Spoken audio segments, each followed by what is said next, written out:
Hello, I'm Eagle Gardens 1 on Instagram, and this is fucking talking shit with Eagle, episode 453. Hopefully, you guys have had an amazing Sunday. I've had a pretty decent one myself. Getting even better because I've got Stupid Trucker Grows in the house. Jason, how you doing? You want to tell us how you're doing and where we can find you, of course? Yeah, I'm doing really good. Geez, you can find me on Instagram. That's about it. I don't really have too much going on outside of that, but I live in Grand Prairie, but otherwise I can't see any of you coming all the way up here to come and visit. So Right on, right on. So I thank you for taking the time to hang out tonight. I greatly appreciate it, and I'm looking forward to getting to know you, my friend. yeah, cool. I'm looking forward to this too. Chat's filling up, so let me get one rolled up. And as I get one rolled up, basically, I start this off right from the beginning, right from the get. If you don't mind sharing or starting it right from the beginning, when did cannabis enter your life? When was the first time you experienced cannabis? uh, Geez, I'm gonna say when I was about 3 years old. Um, yeah, it's my parents were hippies. And there's always lots of people. Like we were either at a big function or there was a big function happening at our place or somewhere.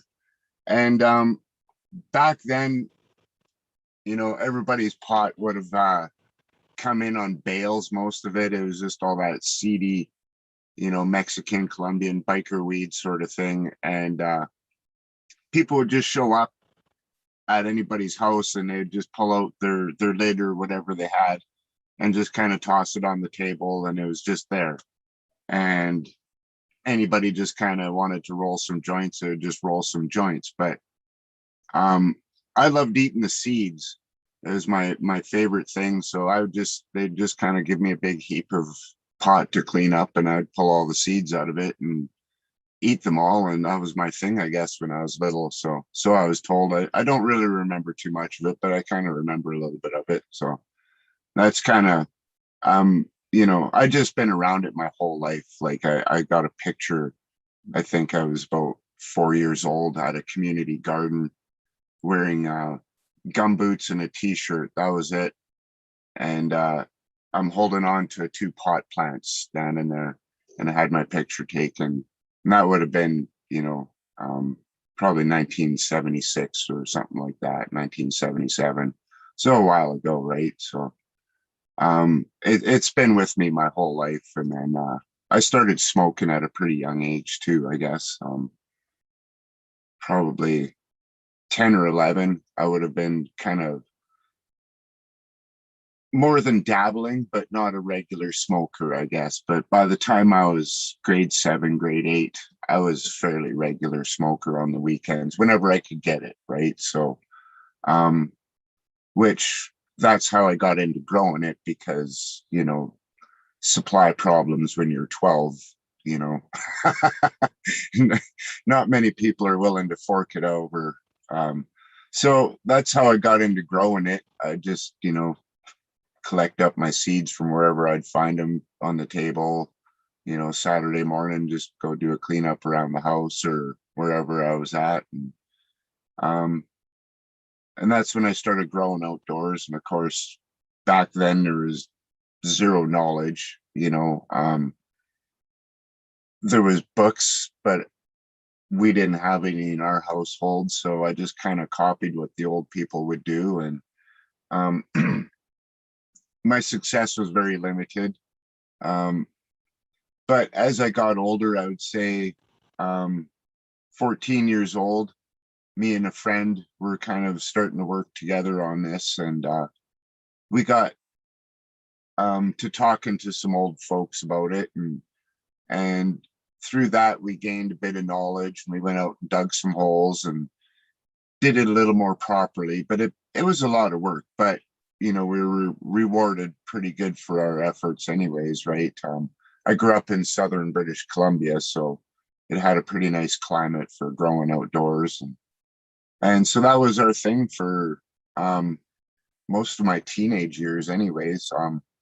By the time I was 16, I got employed, I guess you could say, in a indoor hydroponics uh, grow setup. And that's where I learned a lot of, I guess, how not to do things. But at the time, I thought it was pretty cool, and everybody thought they were doing the right thing. Like, you know, would they have phosphor coated high metal haloids for grow and high pressure sodium bulbs for flowering? And back then, it was a pretty high tech setup, right? And they're taking clones, and but it was just terrible. Like, they let the dog into the room and there's spider mites everywhere and fungus problems. And also, I was 16 and largely ignorant to all of this. I still thought it was pretty spiffy. And from there, I kind of went away from growing for a little bit, probably a few years. And I guess by my mid 20s, I moved up north to a place called Likely, British Columbia. And I went and started doing construction up there.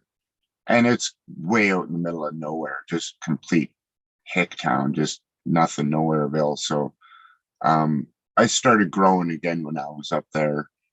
And being so far north, it worked, but it didn't work very well. And, it was just kind of went on and off like that for a few years. Moved to Alberta, and I was always chucking seeds in the dirt, but I never pursued the knowledge side of it. I just kind of went with what I had. And you know I think back then there wasn't really much to say for auto flowers. And I remember when they first came out, being just completely disgusted by them. I would never even consider them, but now that's a whole different story. But yeah, so basically I just kind of dicked around and dabbled on the side for years and years. And I really wanted to always do something serious with it. And, I always had a love for plants and growing. And um, finally, with my situation with work, I found myself with a bit more time.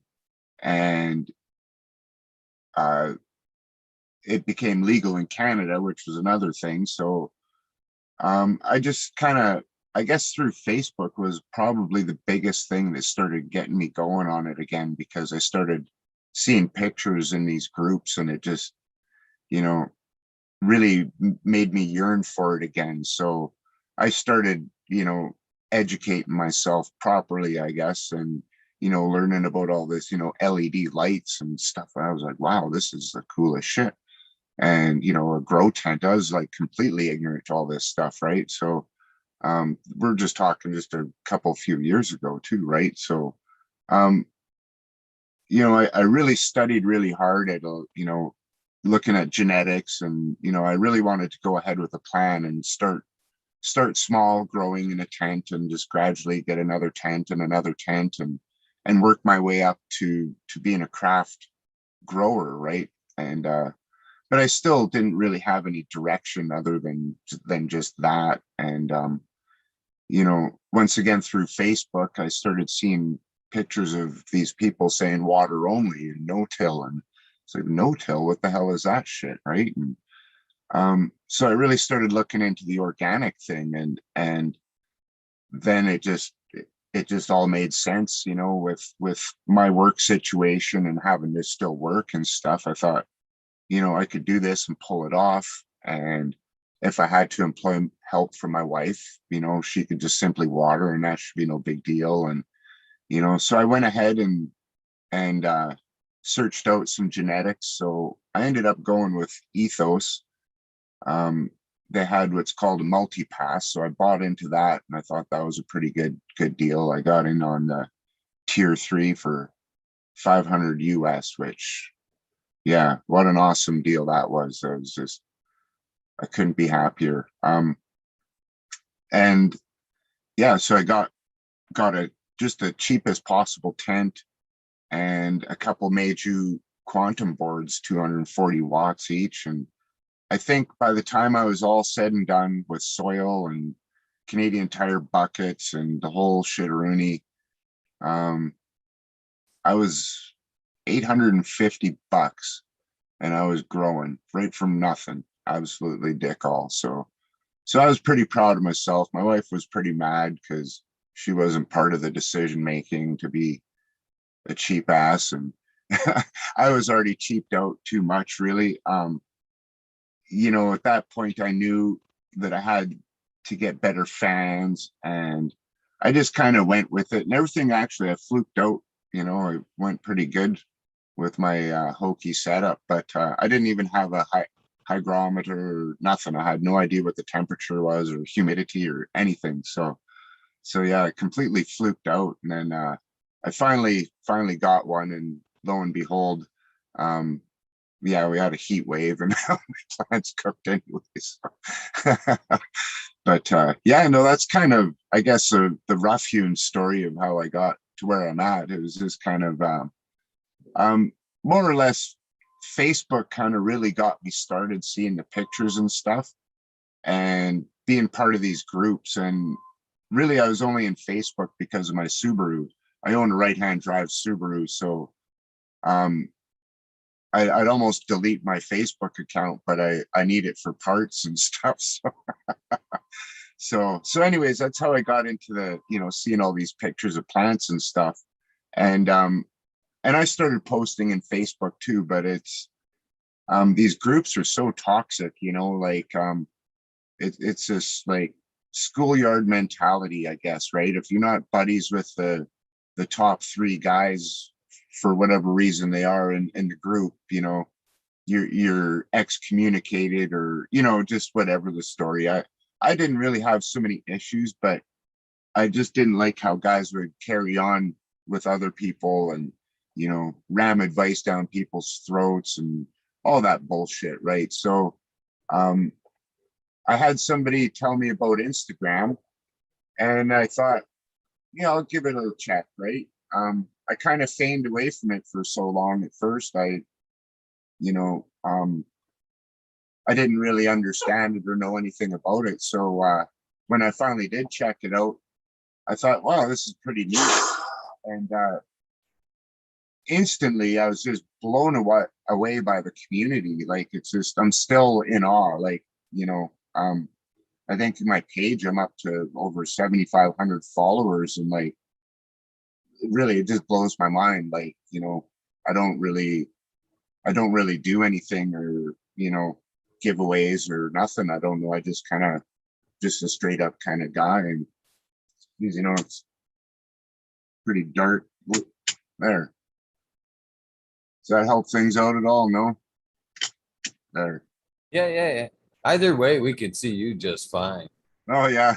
Just I looked like some kind of apparition or specter from my view. So but yeah, it just like, even still, I'm blown away. Like, just such an amazing community, like just night and day, how the difference between Facebook and Instagram. And it's just, it's literally, it's made such a positive change in my life, like in so many ways. It's just woken me up to things that I've, parts of me that I've kind of turned my back on, and just getting caught up with the rat race of life and whatnot. And it's been great. It's been such a wonderful experience. Just even this, like, wow, I can't believe it. All I am is just some stupid truck driver that wants to grow his own dope, right? So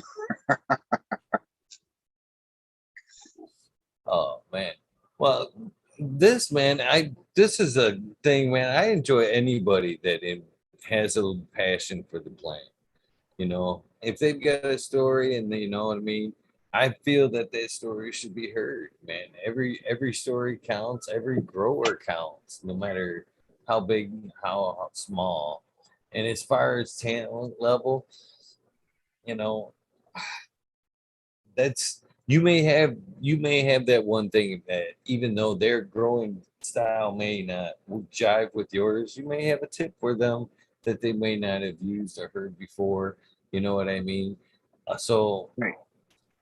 that's one thing we've always kind of preached around here is, not to, you know, follow any one style. Just kind of listen to everybody, hear everybody out. And if you pick something up along the way that, messes with the way you grow, then fucking use that shit. You know what I mean? Exactly. That's the way it should be, I think. I don't know. I learned so But much from so many people in here. It's just amazing. And it's not all just the big huge accounts too, the big top names and all of that. Like, you know, it's hard. I like to try and, follow everybody and I mean, there's a lot of accounts that follow me that, they just, you know, pardon me, I got to kind of draw the line. It's like, okay, like, I try and stay oriented towards what I'm doing, sort of thing. But I mean, I still follow other stuff, but I mean, really, like, it's just, my account's gotten up to the point where, you know, I can't keep up with everybody, right? But it, it's it's just amazing though, like the exposure that you get and that you can give too. It's just like, you know, like I said, just how many different, like exactly what you're saying. I can just scroll through on my reel and just see anybody's page and see anything just random and just, what they're setting their pots in or on, or, you know, anything like that. Or wow, what kind of, I've seen that fan a few times, or just, you never know. There's just something every time I go into Instagram, I learn something new. It's the coolest thing.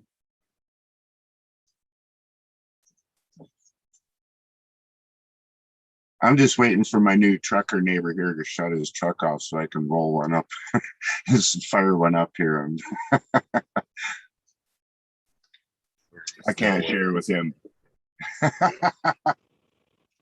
He doesn't like it that much. fair enough.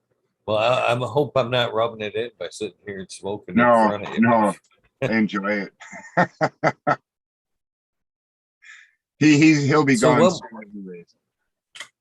So can you remember that first strain that really kind of caught you back? I know when most of us started, it was all pretty much brickweed and shit we didn't really have a name for. But when and what was that first one that you're like, holy shit, Uh, this that is would this is that, different. that would be skunk. Skunk probably number one. Like where I grew up, I was really close to the Slocan Valley, and so the one town between where I lived and the Slocan Valley was Castlegar, and Castlegar had lots of Doukhobors, and the Doukhobors were good friends with all these Americans that moved up in the early 70s and late 60s, right? And some of these folks were part of these groups of people that were working on these skunk projects down on the coast and stuff. So they brought with them their varieties of skunk, right? So I always remember, there was this just crazy, stinky ass roadkill skunk that, you know, um, not everybody had it, but when I was a little kid, every once in a while, a certain biker would pull some out at a party, and everybody was just whacked right out of their mind from so and so's homegrown, right? And that would be the first strain I ever really remember that stood out was skunk for sure. And then after that, I'd have to say Kush would be the next one. It was a big thing down there. That and Northern Lights, sorry. Can't forget Northern Lights. It's another really big strain back in the Kootenays for sure. All good ones, too. All good ones. How So about when you yours? first, my first one, skunk, obviously, yeah, as well. It's we didn't have a lot of choices around here. It was, what I could snag from my parents. What Yeah, and the well, at first least you one had that cool parents, right? So really set me back was the one I talk about all the time. The one I'm still trying to capture is that skunky pine. Skunky pine. It's delicious. Mainly, yeah. Yeah. So when you moved on to your grow there from what were you growing in the hydroponics, man? What a habitual way to start out it, but into the hydroponics scene, man. Yeah, it was pretty wonky. Like, I just remember, like, it was okay. That's a whole crazy story in itself. See, so um, when I was a teenager, a good buddy of mine was an aspiring musician. Um, he was a bass guitar player. So a friend of my dad's from way back when was a guitar player, and he was in a little garage band, right? And they would get together once a week and jam down at this hall. And there was about 6 or 7 of these guys that all paid rent on this hall and would get together once a week. And I never hung out with this fella, but I knew of him and what he was up to. So I thought, Jesus, I'll introduce my buddy Noel to this fella. And, you know, so everybody hit it off pretty good. And we were going to these jams once a week. And, my buddy Noel was getting his playtime. I never played instruments there. I was a good listener, right? I knew all the tunes and stuff like that, but I didn't play. But every every time Rocco was his name, he'd pull out a joint, and it was just the craziest weed. Like, just had this awesome, just I don't even know how to describe that flavor. It was just so multi-layered, just gassy, piney, nutty, peppery, fruity, just everything all in one. And he called it a Himalayan blue hash pot. And I don't know, as I think I went and tried to look this stuff up, but yeah, to no avail. But um, back in them days, this was like some of the best smoke we ever had, right? So when you do this to a couple 15-year-old broke ass teenage guys, right? You whip out this joint. Well, we get the notion one day, we're like, fuck, why don't we go over to Rocco's, and we mooched up a whole bunch of change. I think we had like $7 and like, a $2 bill and a whole bunch of shrapnel, and wandered over to Rocco's house, pounded on his door in the afternoon, and kind of took him a while to answer the door, right? But eventually somebody answered, what do you guys want? Well, hey man, like, you got any more of that good stuff you had the other night? I got like $7, could I buy a gram off you for $7? It's like, just wait a minute, he invites us into the door, and goes upstairs and comes back and has like a half ounce and just rams out at us and tells us to fuck off. I'm like, here, have some money. He's like, no, just get the fuck lost, go away. So what would any teenager do? You smoke your damn freaking lungs right out, get all your buddies high. And next morning we're on our roaches and we're out. So we still had our $7 and mooched up some more. So we went over with like $15 a couple days later, right? And knocked on the door. And, this went on for probably a couple of weeks. Like, every couple of days we go over and pound on Rocco's door with a bit of change, and he'd just give us a bag and tell us to fuck off. And, it's like feeding a raven, right? So anyways, eventually Rocco invited us in, and I seen his hands, and right away I knew. I was like, oh shit, right? Like, his hands were black, shiny, and they stunk funny.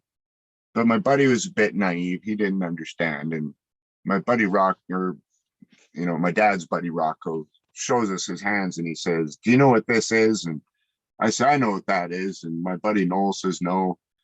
And I kind of gave him a shot with my elbow and say, come downstairs. I'm going to show you guys something. So off we went downstairs, and the whole house just reeked of weed. And say, from this point on, you work for me, and this is where you work. And he started showing us the setup, and basically we were to help out with harvests and it just got more and more of us helping out as him and his wife got more and more liberated. But I mean, really, he was handing us off um, just really poor practices and just this nasty ass, filthy, like, dog hair everywhere, people smoking cigarettes, just the whole, everything you shouldn't do was going on in this grow room. Like, it was terrible. But it was, back then, we were learning lots, and really I did. But I mean, it was just kind of, I don't know if it was a bad or good foundation, but nonetheless, I never did grow hydroponically outside of there, right? And they did have some plants in soilless mix, but everything got fed A and B nutrient, and that was it, right? Just two big jugs of powdered up yucky salt stuff. And that was, yeah, so it was pretty funny there how we got wrangled into that. But that went on for about 3 years, I think. And then it just kind of, everything, I think Jane and Rocco, their relationship crumbled. And by then, yeah, I was older and we were all moving on. So Well, you might have picked up some bad habits, but it sounds like you might have picked up some of the foundation anyway. Good, right. some of the basics to work with. Yeah. How to deal with spider mites 101. Yeah, it was oh, nasty. I think I'm too far north up here to have to worry about them. I've actually haven't seen them. Like, I have 3 cats and 2 dogs, and my house is like literally full of plants, and never, not a single one spider mite ever once on anything. So knock on wood. So So, how was the transition from going from the hydroponics? What was the next medium you moved into? Tell us about second grow number two. You want to let us well, peek into the door to that? yeah, like, so after that, it would have been just growing outdoors, like, um that went on till I was in my 20s, right till I left the Kootenays. But it was happening before, during, and after the little stint in the hydroponics room there. So um the end of that, the very end of that was our biggest season yet. We had 67 plants outside, but I mean, it was a lot of work. Like, we went out, the season before, and we dug huge holes, like probably 4 foot across and a good 5 foot deep, complete excavate all the soil out. And then we'd kind of use about half of the soil that was there and mixed it in with peat moss and manure and perlite, right? And see, and the one terrible thing that we did, we were using Miracle Grow. Yeah. Shameful moment in my growing. But actually, for the most part, the amount that we used, I don't think it was really of any problem. But most of it, and compost, right? So, and where we were growing, we were in a remote area, and down in southern BC, it's all mountains. Like, this was in between Rossland and Trail, so it's pretty much on a mountainside. And we were growing in a creek valley that ran um, east-west with southern exposure. So it was pretty much perfect spot in some ways, just pain in the ass to pack all of your soil and inputs all the way out there, right? And back then would have been kind of the beginnings of the mountain bike explosion, which was kind of really hindered a lot of growers. There's a lot of people were crying about that, and all of them people crying were all the outdoor growers, because it just pushed them further away and out of their spots, and but yeah, we ended up getting ripped off, or the cops came. I think we got ripped off, and it was the end of August. So down there, our plants were just kind of just getting ramped up on flowering. And yeah, I went down to water one morning. There was just 67 stumps. That was it. So it was pretty disheartening. And then that was the end of outdoor growing for me. I just said, screw this shit. Until I went up to Likely, which, after that, there was always, a bag seed put into a plant pot on the windowsill sort of thing, but you'd never really get too much out of it. And, you know, but, information wasn't very readily shared and stuff. So, I mean, I knew enough that 1,000 watt metal haloid that was the good light, and the high pressure sodium, but I didn't know nothing about why or anything to do with that or how expensive it was to run or, all of the risks with wiring it in and this, that, the other thing. I had, completely ignorant. So I never messed around with that. And, but basically after that for years, I just kind of just more or less dicked around and, just throw a seed in here, seed in there. And I never really took it very seriously. It was something that I wanted to, but, there was just no information out there really. So, um, I guess I never really got right into it until the last, say, 10 years. I'd have to say I've been kind of, ramping up to where I'm at now. But otherwise, yeah, no, I haven't really. There's a big lull for sure. Time to light this thing on fire. Please do, my friend. What do you got in the wrap? What is in that wrap? This is pink Kush, but it's not grown by me. This is I ran out before before I got this last crop all wrapped up because I should have been wrapped up probably 3-4 weeks ago, but I just ran into so many troubles with this last grow. All self-inflicted, but what happened was I got fungus gnats and not truly understanding the nature of fungus gnats, why they're there, what their whole purpose in life is, and all that stuff, which I'm just starting to wrap my head around that actually. But so at the time, they were just a nuisance, I didn't like them. And, it's just, they're affecting my babies, I thought, really. And really, they probably weren't, but at the time, but they started getting worse and worse. And now I kind of understand why they got worse and worse. And it was just kind of little stupid being lazy or cutting corners, I guess, doing things or not doing things that I know that I should have done. Like, using a proper mulch.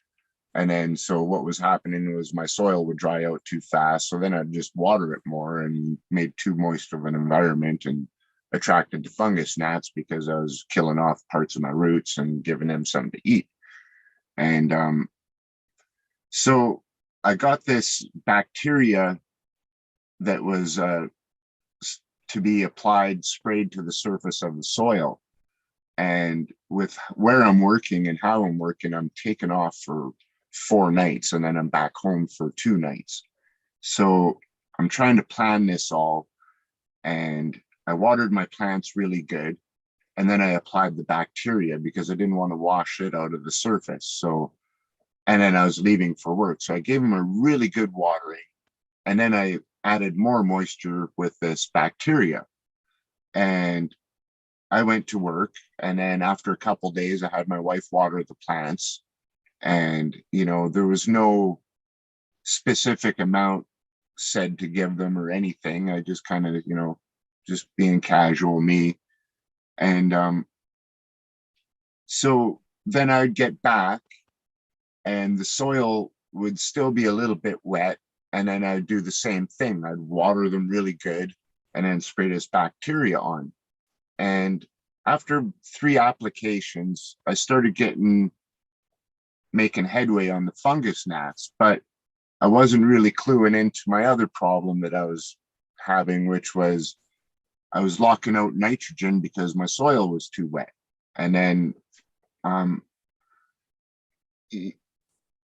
what happened was I ended up getting pissed off and got a bunch of sand, and I covered the surface with sand, which actually worked like unreal, like instantly.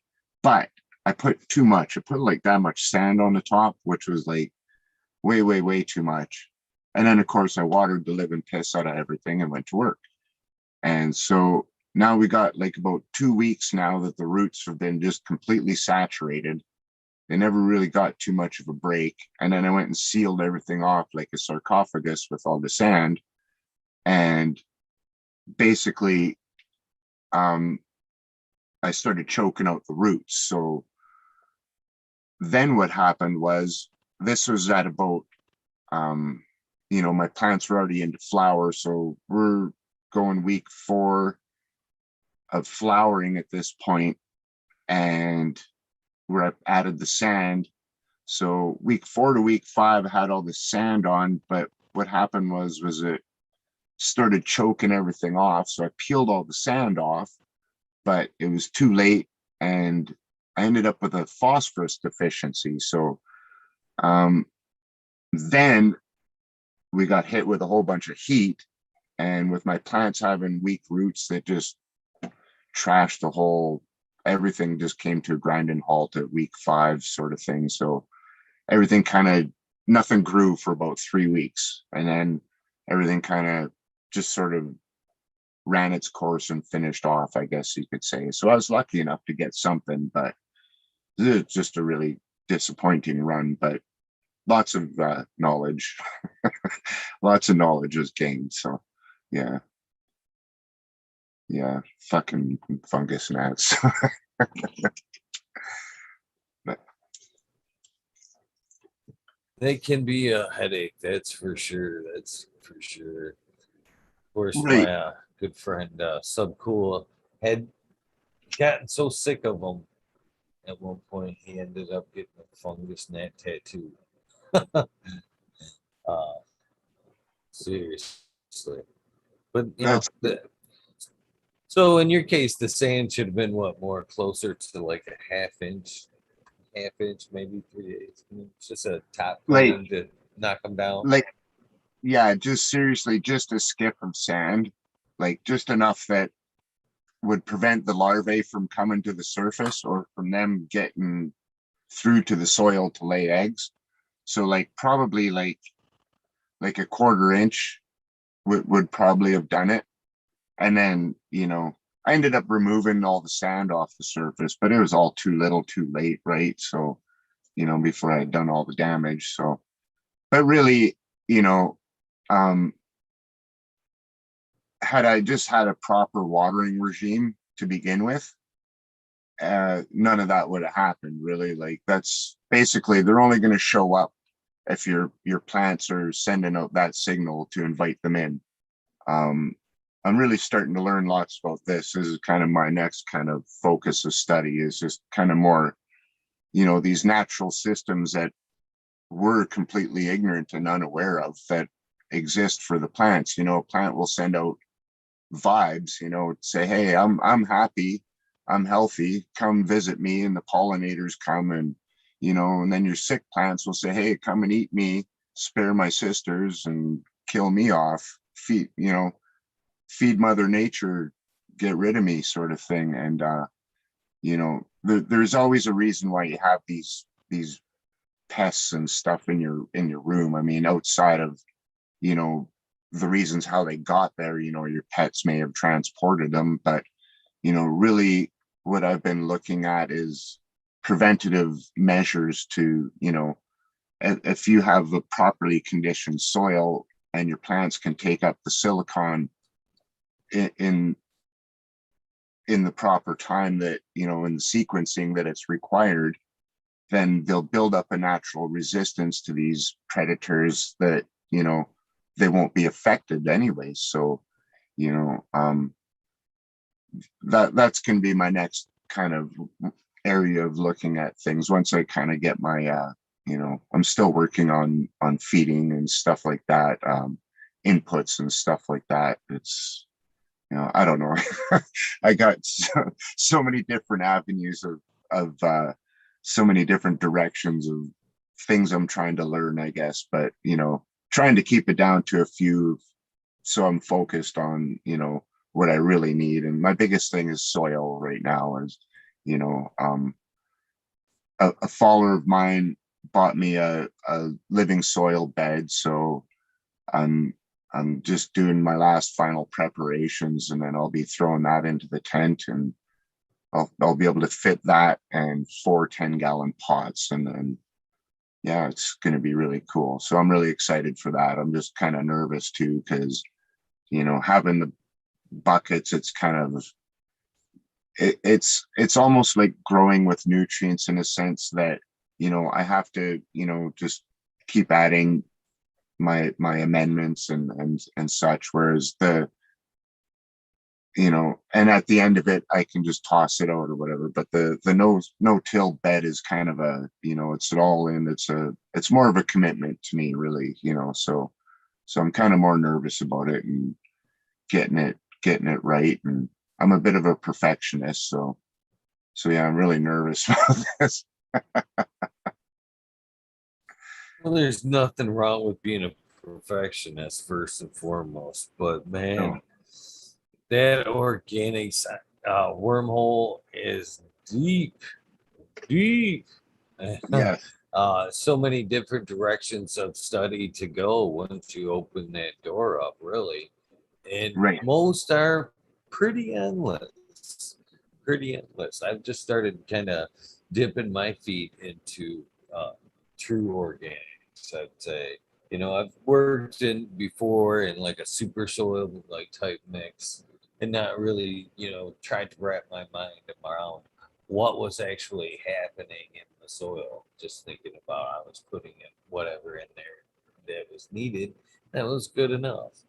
But then this last year, meeting Smiley's Gardens, hell of a guy there. Chat doesn't take the organics take over on this channel.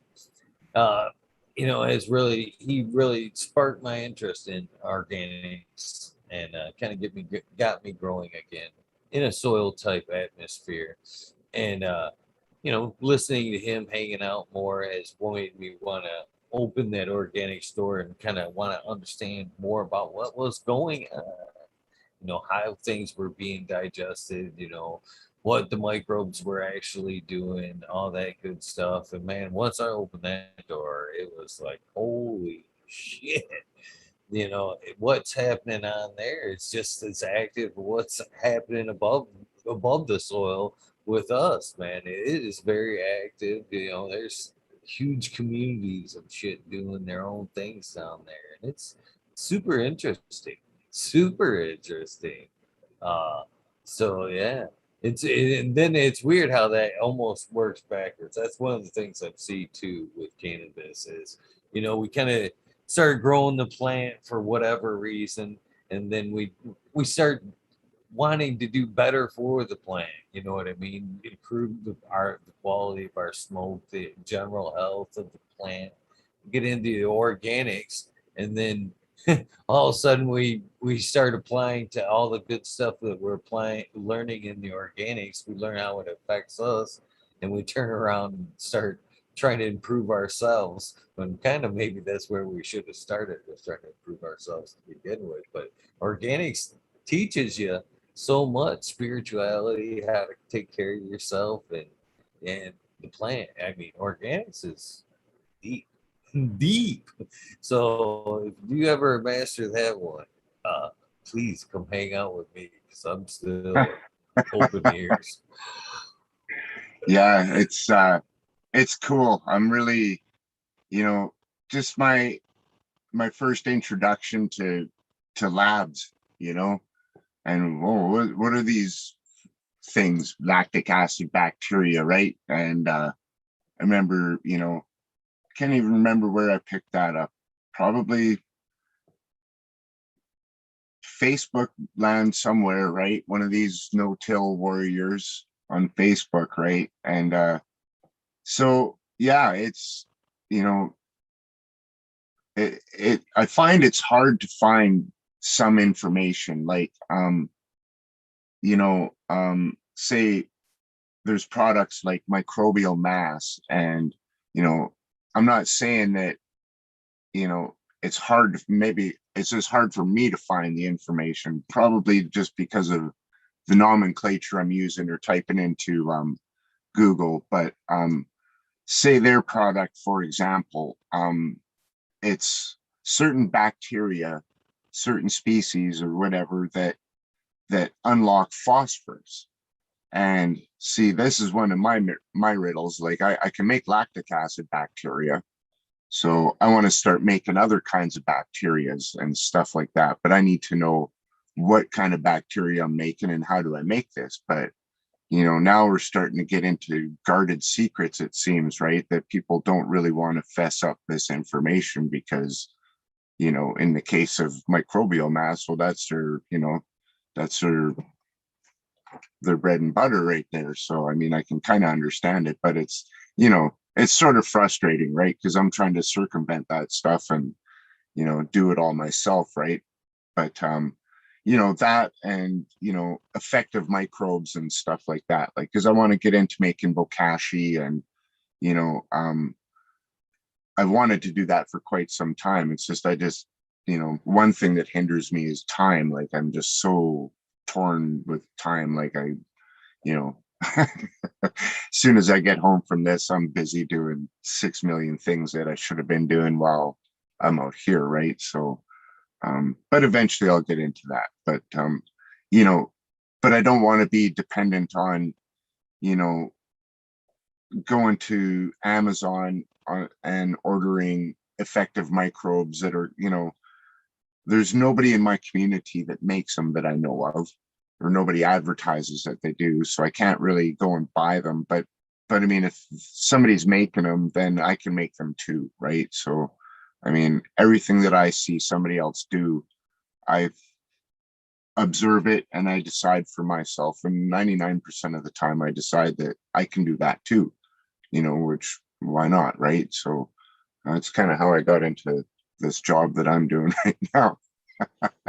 Hey, I can do that too, I think. But yeah, and that's basically how I've gotten into all of my trouble, is just kind of seeing somebody else doing something, and just my competitive nature, my curiosity, my drive. It's just, it's all there. It just, you know, but yeah, it's, microbes are just such a fascination for me. That, and just like the soil food web. It's just, yeah, I don't know. There's going to be no end to learning for of that for me. I just absolutely no end to it, for sure. Very cool.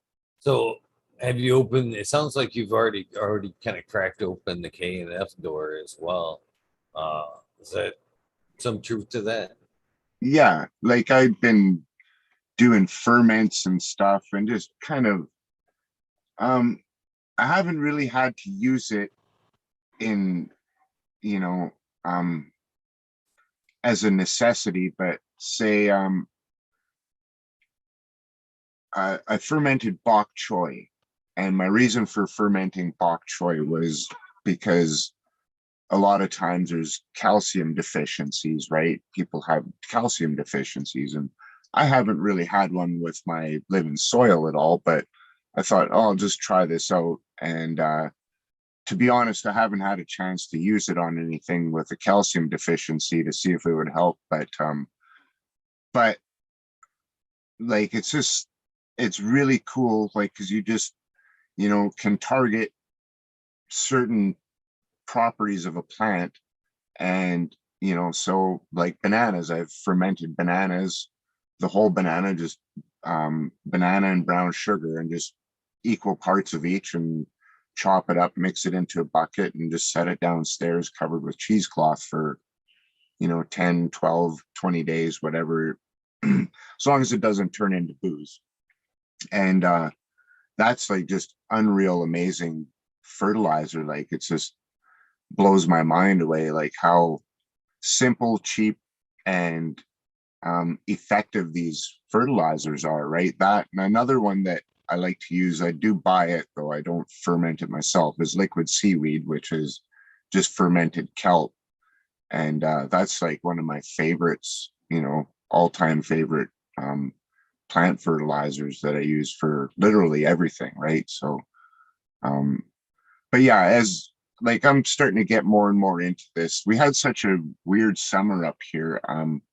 We had this crazy heat that came right at the early part of summer. So I had all these plans to go out and collect a bunch of nettles, and I wanted to ferment those. And you got to go collect them just before the sunrise. And something about once the sunlight hits the plant, it pulls all the hormones down into the roots, and you're basically wasting your time. But what they are is they're all the growth hormones or whatever.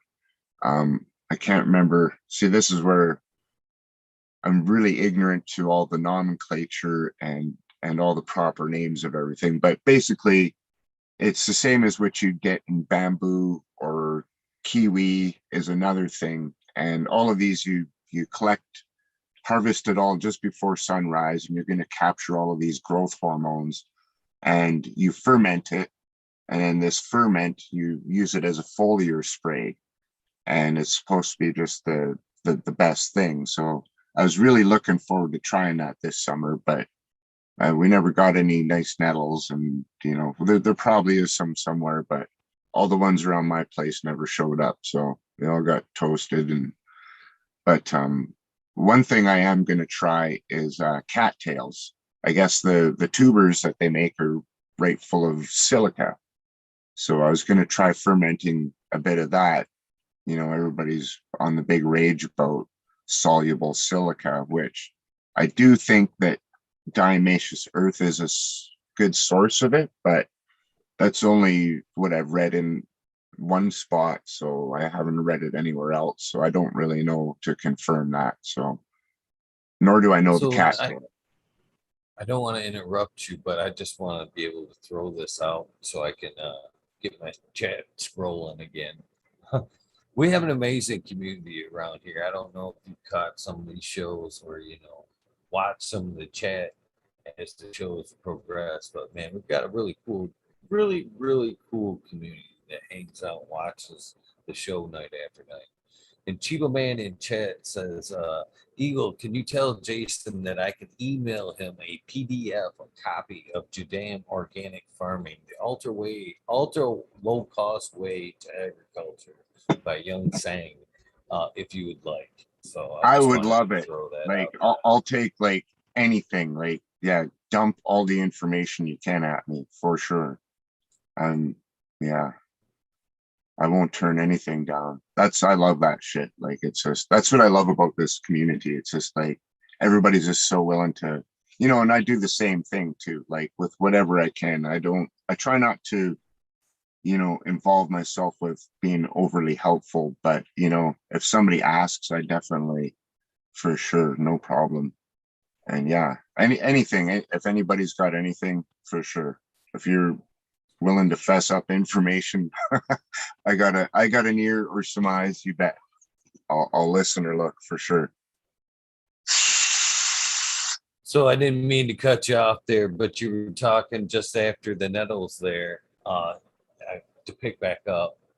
Right. The nettles, and then I was talking about, I heard cattails were a good source of silica. So I'm in the land of cattails up here. There's nothing but muskeg and swamps everywhere. So I think in a couple days when I'm done out here, I'm on my way. I'll grab some buckets from our camp kitchen here and snag some like brown sugar, and yeah, I'll go pick some cattails and try this out. See if it I got plants out in the garden, so maybe I'll try that on them first. No, it's so cool that you can make these awesome fertilizers out of like your plant waste. And having a worm bin, that's another thing I got to get going to.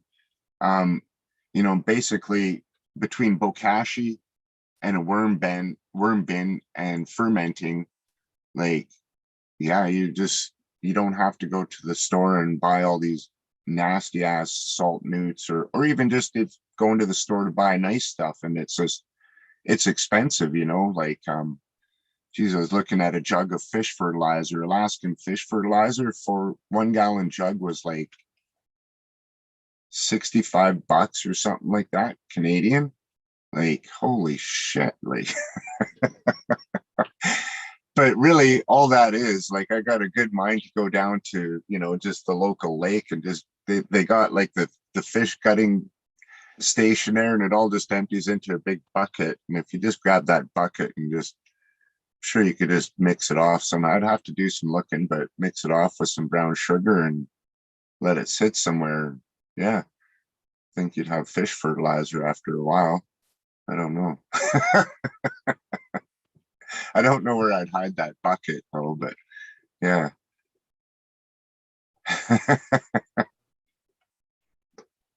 That's kind of why I'm glad. I'm not glad, but I'm kind of made it to like, I dove in the organics hole and I got stuck at like fungus. And I kind of been running with fungus, man. Just so many different things that microbes and fungus do in the soil that it's blowed me away. So that's kind of where I got stuck with organics. I'm still running very deep down that subject. So, but there's so much more. I'm afraid once I get much deeper that I will be running around the house trying to compost everything or bokashi everything else and Well, just lighten my print is, you know, as much as I can and feed whatever I can to my plants. That's one of the things organics does for you, though. I mean, you start realizing the power of your surroundings and how you can do things so much better. That's what I mean, man. It is organics opens your eyes to so much stuff. I mean, like I said, about the plants, about you, about well, basically spirituality, because how it connects to you both, and how you both connect to everything else. It's a deep door. It's a deep hole. it is. It's well, really, like all these, fertilizers and nutrients is only a new thing in agriculture, really. Like, I think the 20s it kind of started and took off from there, maybe later, but I mean, it's only been, 100 years, 80 years of these salt-based nutrients that, um, and now, especially up here where I live, there's lots of agriculture, and every year more and more farmers are moving back to the no-till practices, right? And getting away from using the ammonium nitrate and whatever, you see the manure spreaders out in fields every once in a while, but they air drill their seeds in, they don't go and plow the fields up anymore. And you know they're being educated, or taking notice and educating themselves about the soil food web, and the importance of all this, you know microbes and fungal communities in their soil, right? And yeah, it's amazing. Like, I think it's so cool. Like, and I got so much to learn about that, just how a plant uses chemical signals in its roots to communicate with, you know a certain fungus in the soil, or a certain microbe at a certain point in its journey, and it'll send this signal out to these microbes and fungi to start producing whatever it needs. But in my thinking, what I don't get out of what I'm reading, but this plant must be kind of telling this in advance of its needing this, because these microbes are going to take time to make it. And you know what I mean? Just, how this is all articulated is probably a lot more amazing than what I'm being led to believe by what I've read so far. Is what I'm assuming out of all of this is, you know, it's not an instantaneous process, right? Where the plant says, I need some nitrogen, and, fess it up right now.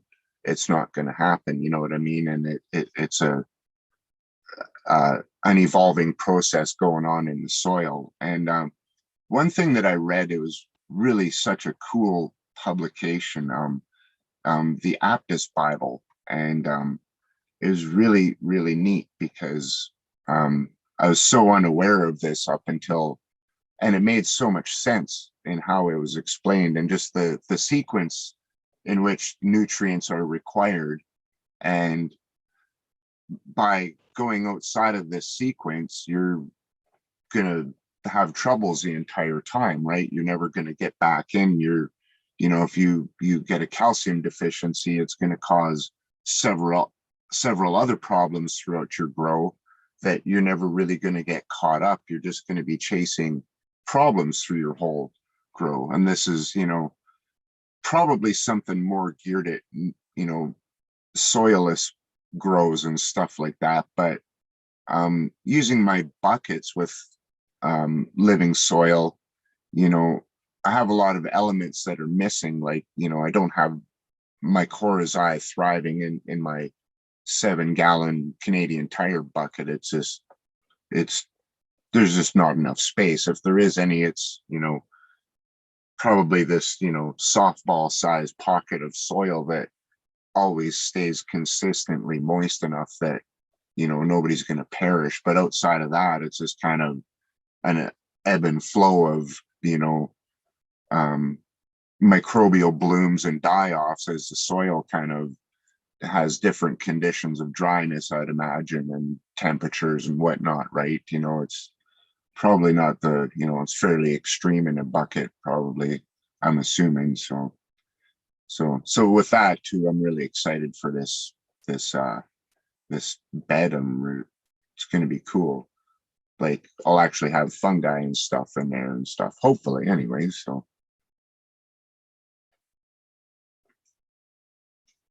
When I hear blooms and die-offs, I just kind of really think or see in my head checks and balances.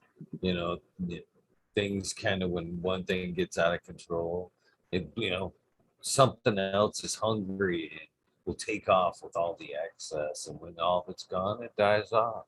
And when it dies off, there's a lot of matter there that something else in its place is going to come right behind it, eat all that shit. You know what I mean? It's right, just the cycle. Yeah. right, Sounds perfectly healthy. I'll be honest with you. yeah, yeah, yeah. Like I said, I'm really stoked to get this bed going because I just want to see something really nice and consistent, and it's just going to be really something nice to see, right? And I don't know that, and um just trying to do what I do, my job, and it's just, it just gets to be so time consuming. And ideally, I'd like to be staying at home every night, but um it's just, and sometimes I do get to, I still I've just been stuck on this shithole job for the last 2 months for whatever reason. I don't know if I've done good or pissed somebody off.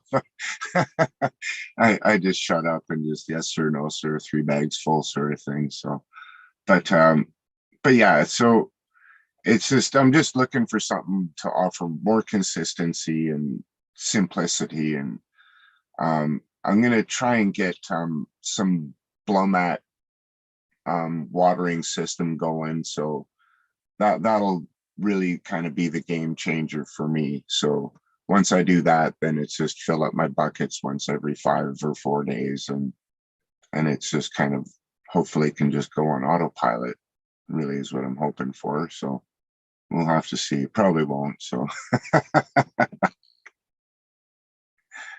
yeah. So, what are some of the strains you've been lucky enough to cultivate throughout your cannabis journey?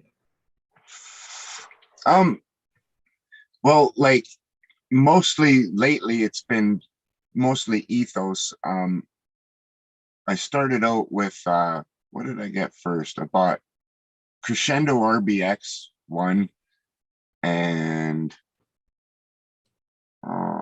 Mandarin Cookies version 2. And so those were my first two. Oh, and that came with Sweet OG F1 regulars and Lemon Berry Candy OG regulars for freebies. And they gave me 10 of each for freebies. So I was really lucky there. So it was a pretty good haul. So I got like 40 beans out of the deal for like 250 bucks Canadian. So I was pretty stoked. And I had lots of random bag seeds that were all fairly well categorized and labeled and stuff too. So I had lots of just a lot of stuff that was grown down in Nelson, BC that would get brought up here. And I can't remember, it was something like Living Soils Growers Collective or something like that. There's a growers cooperative down there.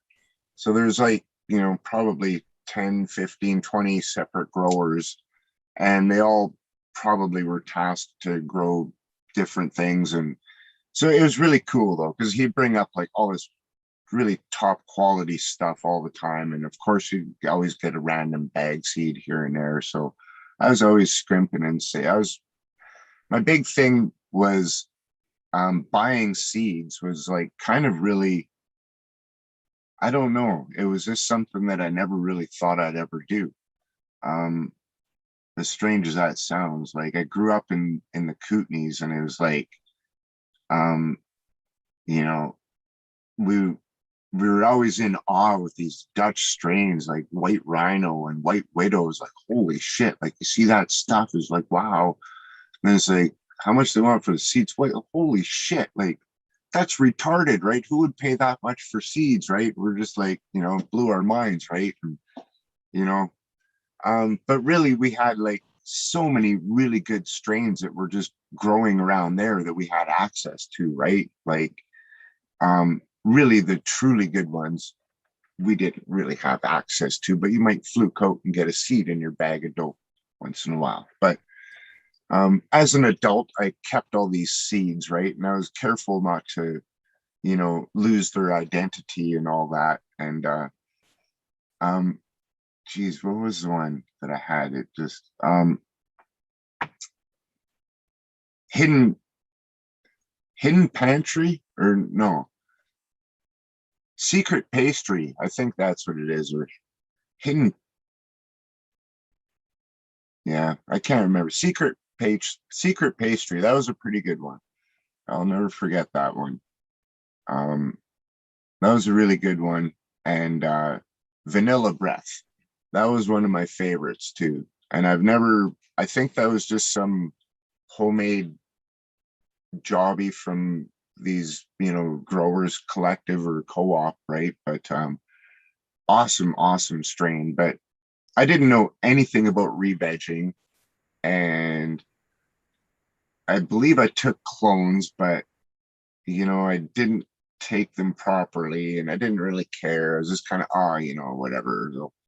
If they survive, they survive. And I just chucked them in a coffee mug with tap water, and the cat probably knocked them on the floor. I don't even know. Like they never survived, right? So um and I never really got into, preserving, I still haven't done a re-veg yet, which I think this time I would have done one if my plants never got so slaughtered. Like literally all the bottom growth got just fell right off because of all the deficiencies and everything. So um like I say, live and learn, I guess. But um probably my favorite though would have been um Orange Kush Cake by Ethos. Is like just unreal. Like the terpenes, just I don't even I sour and citrus, like the strongest sour and the strongest citrus I've ever tasted. Like I'd even go as far as saying it's almost more powerful terpenes than rank ass skunk number one. Like it's right close there with that. Just, I don't know if you remember that foul ass even one joint rolled up and not even burnt, and it just stink up the whole car if you had it in your jean jacket pocket, right? And this is like, yeah, but the flavor was just amazing. Like, just wow, crazy. It's one of my favorite strains for sure, I'd have to say. And man, Ethos, I give them some credit. Everything I've tried from them so far, which has only been 5 strains at best, has been very vigorous. Very Yeah, vigorous. Almost like vigorous. You know what I mean? I yeah, had one strain, insane in the membrane, I ran. And that thing was like, I just had to give it up because the only way I could find it to really work for me was to two things. It had to be scrogged and it had to be run in LED. Otherwise, if I didn't, those two conditions didn't exist, it would just, I, same thing back here in these tents you see behind me. 10-gallon pot, I can flip that thing 6, 8 inches and flour it at 6, 8 inches in one of the pots. And I would be bending it over the top of the tent. It would shoot right past the light and it fucking be bent over to the top of the tent. It'd be like, this is ridiculous. This is just ridiculous. not now I know why somebody was trying to sell me their Insane and the membrane seeds. That's so cool. Yeah, I've noticed the exact, like, crescendo was the same for me. It was just like, it started off like the stunted runt, and then once I flipped it to flower after 1 week, it was just like, holy shit.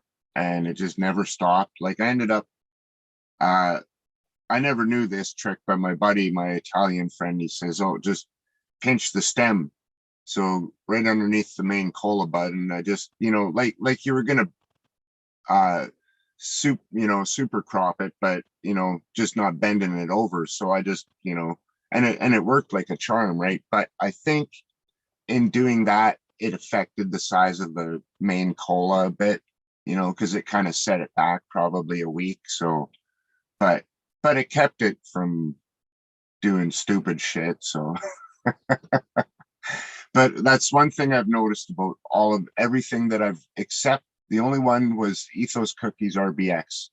It doesn't have that same like space shuttle launch sort of thing right from go, but everything else is just, yeah, like, I've been flipping my plants into flower at like um usually 3 weeks. Like, not this last time, but the time before was 19 days, and this last time was 24 days.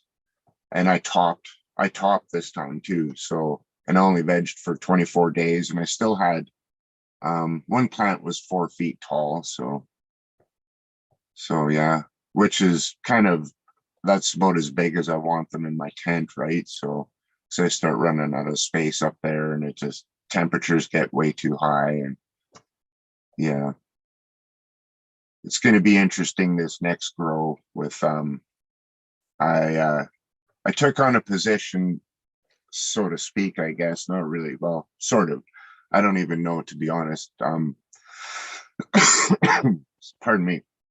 I'll be doing a sales rep position with Fulton LED. So he's sending me one of the, or two of their lights, but I'm going to run a 780 watt, and it's meant for a 5x5 tent, but it's going to have to fit into my 4x4 for the time being, and we'll see how that goes. But like with something like that, like, I definitely don't want tall plants, because I need that space above to keep them drivers cooled down and stuff, and keep my tent from overheating, right? So should be interesting. I don't know.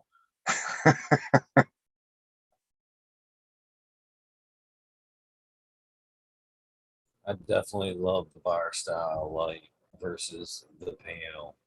Uh, just so much more even of a coverage. Yeah.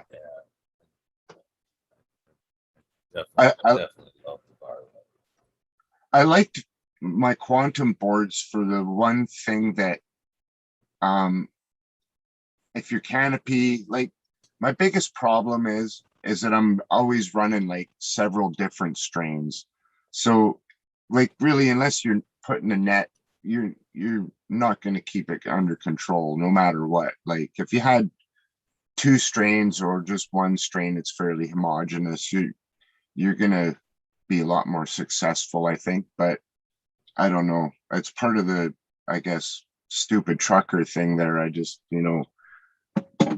I know what will give me certain results and what would work better, but still I just can't see myself smoking the same joint for 3 months straight, right?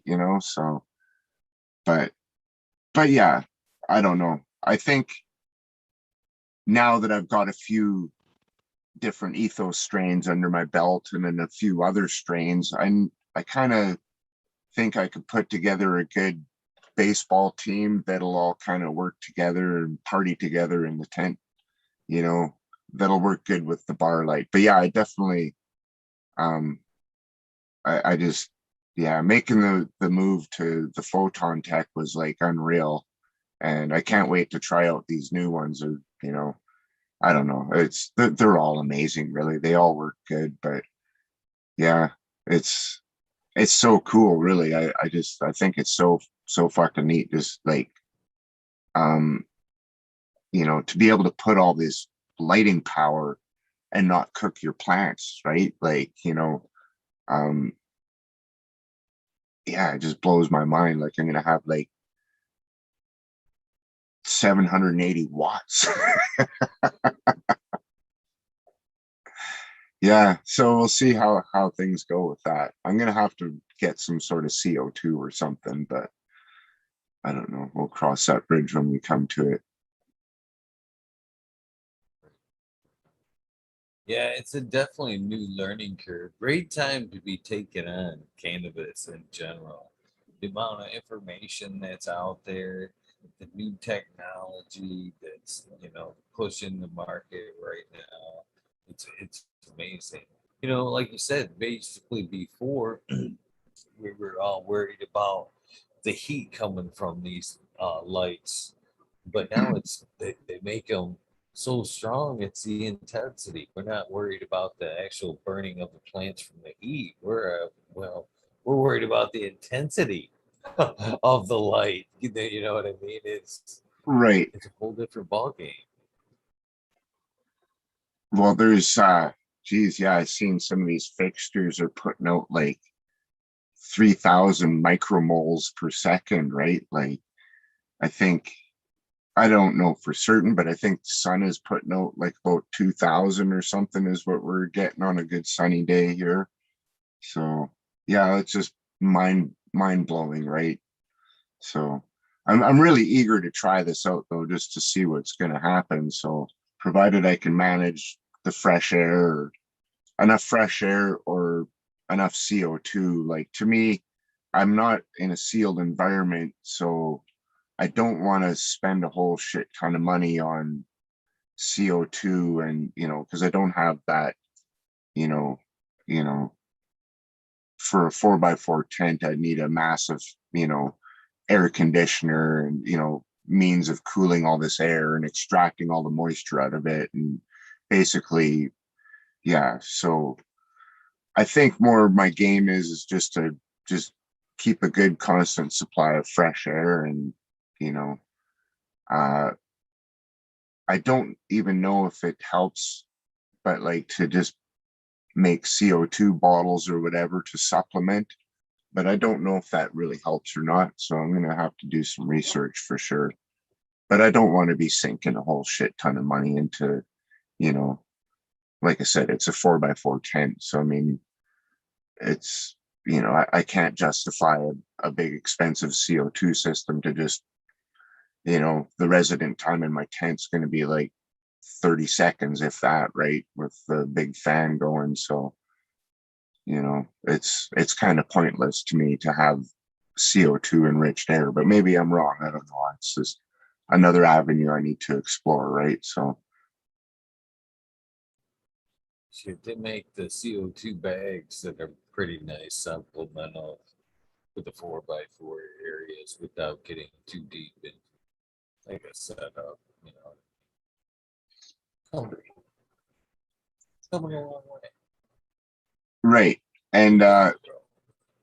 I've seen those bags, and I just kind of what I've done before, but like I said, I don't even know if it helps. I've never measured or anything the CO2 coming off, but I've just mixed up sugar and water and yeast and a tiny bit of baking soda.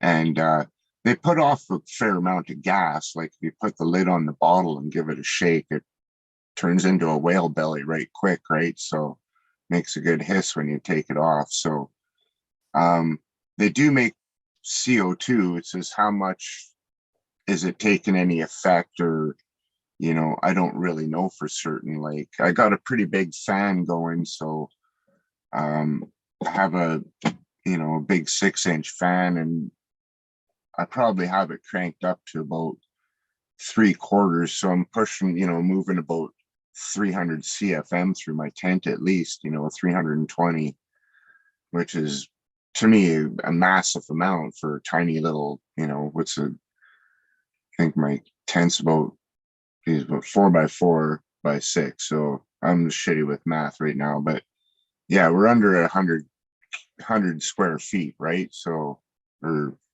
cubic feet. So it's moving a lot of air anyways. So, like I said, I need to, there's so much I need to learn before. It's just that it never ends, right? Like there's this, you know, uh, I'll decide, okay, I need to learn about lighting, let's say, because now I'm, my new thing here, right? So, I mean, I can only learn so much of it, at a time. And then in the meantime, something else will come up with something else, and, something to do with, who knows, it could be anything. It's just, I feel like, a distracted, you know, a kid with ADHD or something. I just, there's, there's no set direction, and no real focus. But two, I really like that because it makes it easier to absorb the information. I'm looking at something and I'm finding what I want to learn about, and I don't have to sit there and feel forced to, read through a bunch of boring stuff. I'll get back to that later, sort of thing. And I do, right? So, and when I'm find that I'm needing that information, I'm going to retain it a lot better and seek it. I'm seeking it. So, I'm going to take it on and take it in a lot better than I would when, I'm just reading on to the next chapter because I finished reading about what I was looking for, sort of thing. Right. So, but yeah, it's amazing. It's, what am I, 48 years old. So, it's really kind of brought me a lot of my youth back again in a lot of ways, right? Like getting old, you kind of just get stagnant and stuff if you get stuck in your, routine day-to-day job. And I mean, thankfully I don't really have one of them sort of day-to-day routine jobs, but you still get kind of stuck into that, right? And it just starts getting boring, getting old. And yeah, I'm just really glad I rediscovered this, you know, old hobby that I had. And I've always had a love for plants and growing and stuff. So um, I'm really excited to see where things go. Like I've just had such an open mind about it so far. And I'm just kind of along for the ride and going where it takes me. Like I had no idea that where I'd be right now today. I had no idea of this even 3 months ago. Like 3 months ago, even my page was like probably like 4,000 followers, and which was cool. Like I'm not in this for followers or nothing. I'm just in this for the experience and to learn and it's just been so amazing to be able to do that and forge so many really cool friendships with so many like-minded people, and just so amazing. We're all just attracted like magnets to one another, all, you know, all these amazing different people from every different walk of life, like, um people in countries where they'd get in so much shit for doing this, and they're still on Instagram and sharing their experiences and stories and pictures. And yeah, it's just so fucking cool. It's awesome. I love it. Even just this is just, I'm still blown away. Like, who the fuck wants to talk to me? Yeah. I do. I Yeah. do, man, because you're right, man. There's such a great community out there, and so many great people, and we all share so many different walks of life, so many different angles. This is the best way I can think of to show people, more and more. There's other people out there with that had the same love for the plant and had the same interests that you may have, and help each other, connect. You know what I mean? Yeah. Other like-minded people. We all don't, like you said, we all don't think the same. We all come to the cannabis community because we love the plant. But if we can find a second reason to click with somebody else on another level, that's pretty fucking cool too. And I just love hearing the journey, the passion. You know what I mean? For me, it's more the small type grower that have the more amazing stories than a lot of these bigger growers. Yeah, they've got a lot of skill, a lot of talent, but at that point, it's become some role. So every day, the story gets kind of bland. But it's us that still have that, genuine passion that we still can't fucking believe we're able to do this. You know what I Yeah. mean? We're still, like you say, bright-eyed, bushy-tail, uh, opening our minds, and it is almost giving us a second opportunity at youth. You know what I mean? For many reasons, it's enriching us in our health in a lot of ways. In my case, like I've stated, it's made me a better person all the way around. And when I opened that organic store, it definitely showed me how it could enhance my life spirituality as well. Uh, and it's I don't know. I'm very grateful for this opportunity, this plan, and folks like you, your stories. You know what I mean? It's awesome. So for you to be blown away, you're here, or to be talking to me, nah, there's a lot of people out there just like yourself that want to hear these stories and know more and more. There's people just like themselves out there. So I'm grateful for your time, man. I really am. And your page is awesome. That's one of the reasons why I reach out to you. You look, sitting here listening to you throughout this conversation, I can't help but wonder how the hell the stupid trucker plays into it, because you seem like a very, very intelligent gentleman, and it doesn't seem to jive. But man, It, again, I don't know how or why our paths are crossed, but I'm grateful to meet you, my friend. that's cool. It's a pleasure to meet you and to be here. The stupid trucker thing, that's like, it's kind of like an inside joke to other truckers, especially in the oil field. Like, anything goes wrong, it's like, you know, well, driving to work, like if traffic's backed up, it's some stupid trucker slowing, hurry up past the stupid trucker. Don't get stuck behind the stupid trucker. You know, why isn't traffic moving? Oh, some stupid truckers blocking the intersection, or, you know, same thing out here. It's just all the problems, why isn't this here? Oh, the stupid trucker hit the ditch and didn't bring our delivery.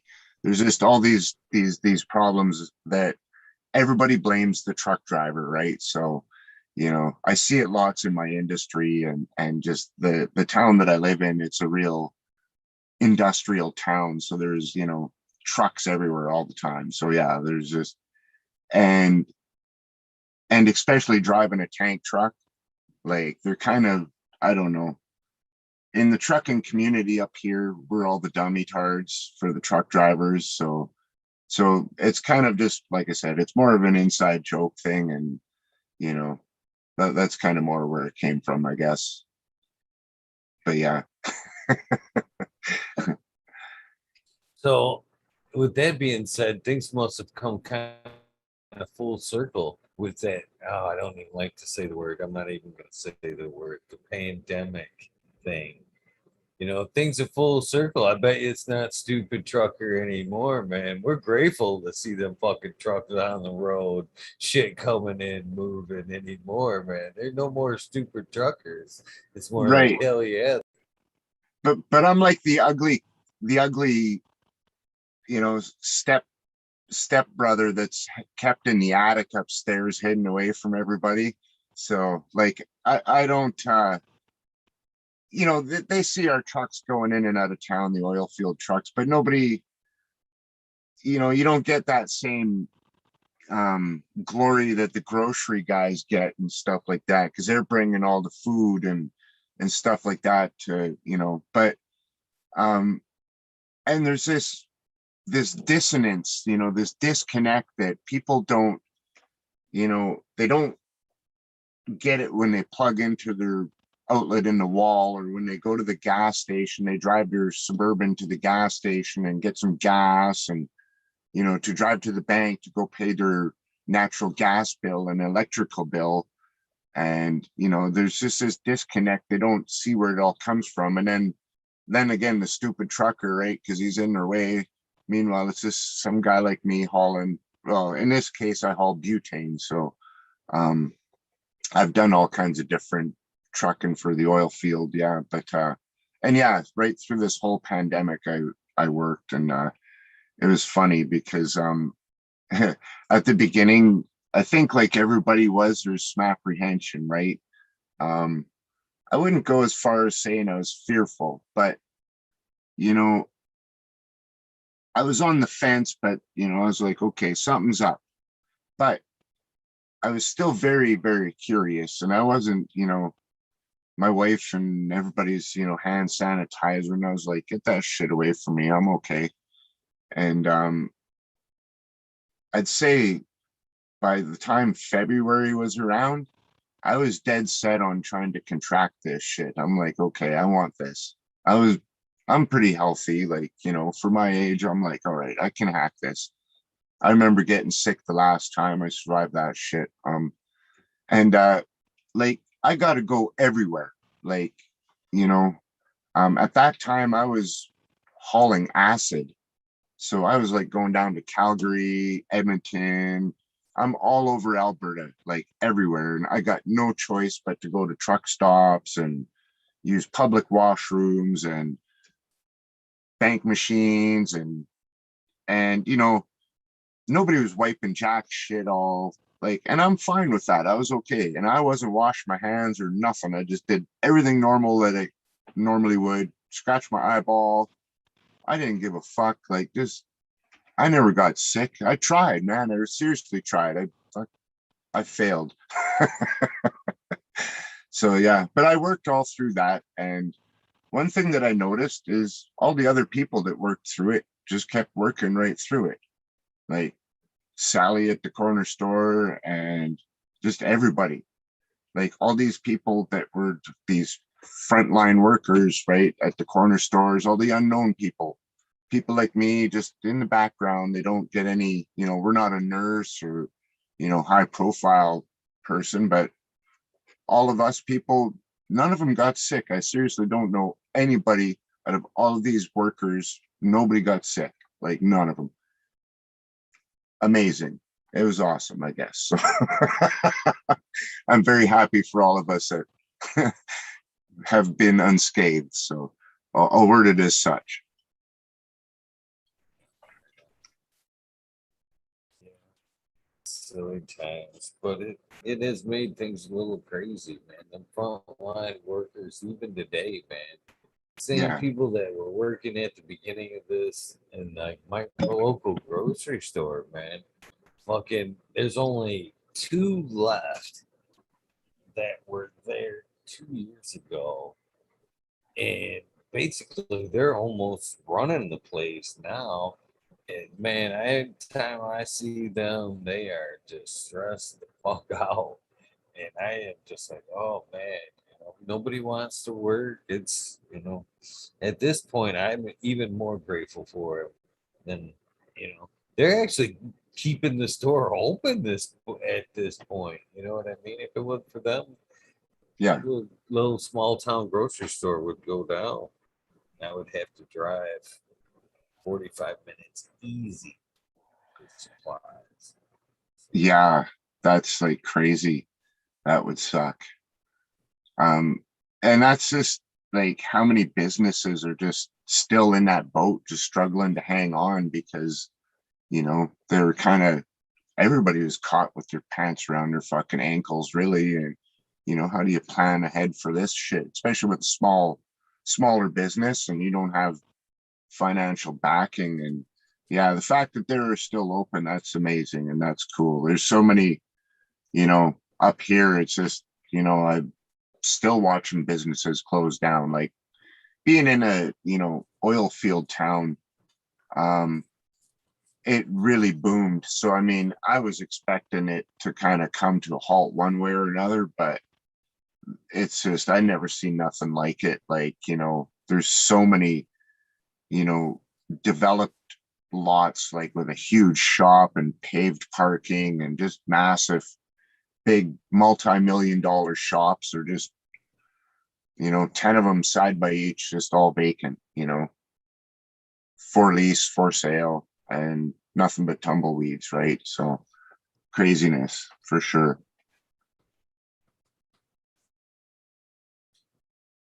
So I can't help but I usually ask this of everybody. If there's one thing that you could change in your grow, what would it be?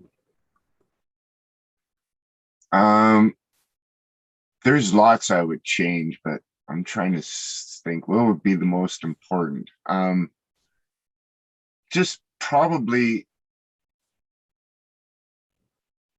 where I can keep my tent. My warden won't let me move my tent downstairs into the basement, and so I'm stuck upstairs in this room where in the wintertime it's perfect for temperature, but in the summertime, like, it just sucks. It We had, what was it, 42 degrees Celsius in the daytime, and I had my lights on at night and stuff, and but still it's just the temperature swings are just unreal, right? So I mean, I have to have a window open to, to keep the room cool when the lights on, and it just lot of temperature swings, and it's impossible to keep a proper um VPD, right? It's everything's all over the place. So if I could move it downstairs, that would be probably the biggest thing I would change. And then everything else, I think, would just kind of fall right into place in my mind anyways. So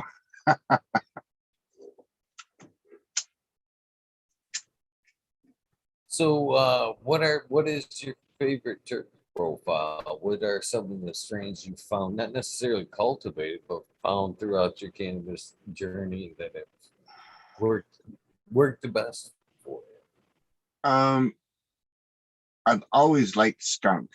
Like, there's so many different um iterations I've had of it.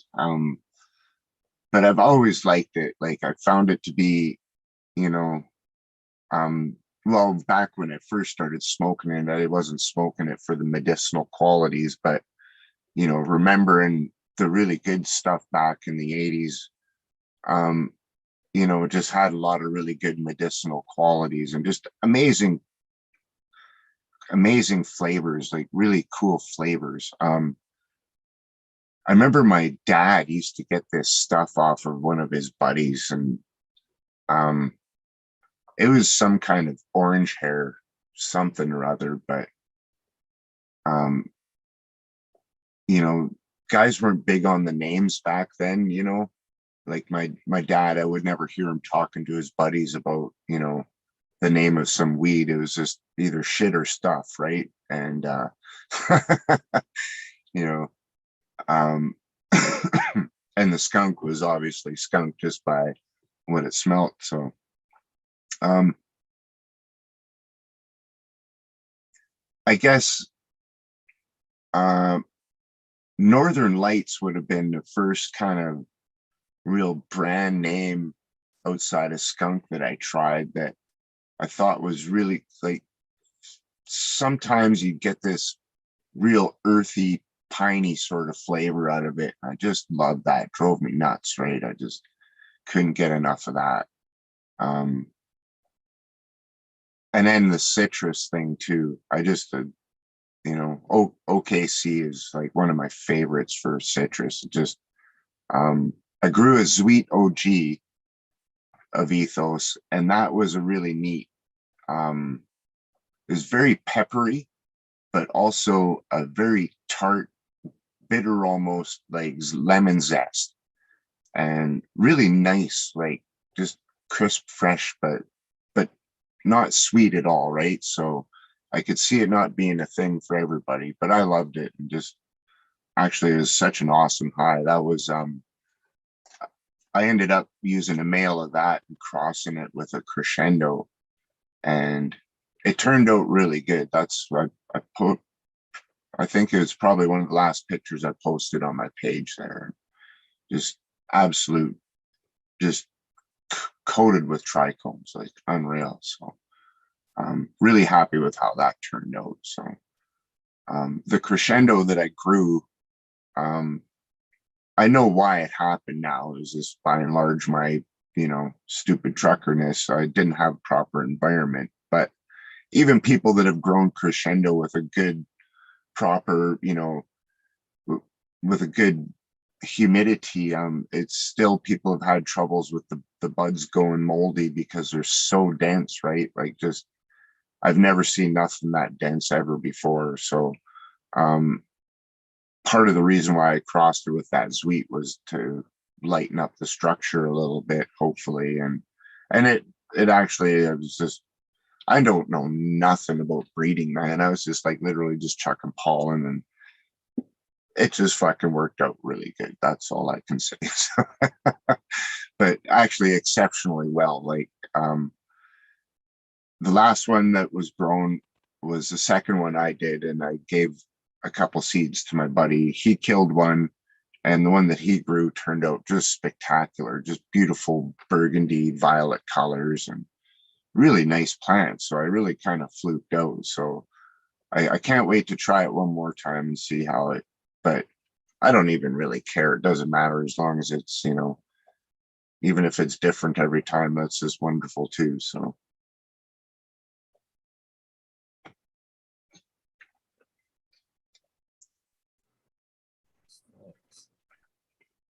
So, would you like to share some of your growing style with us?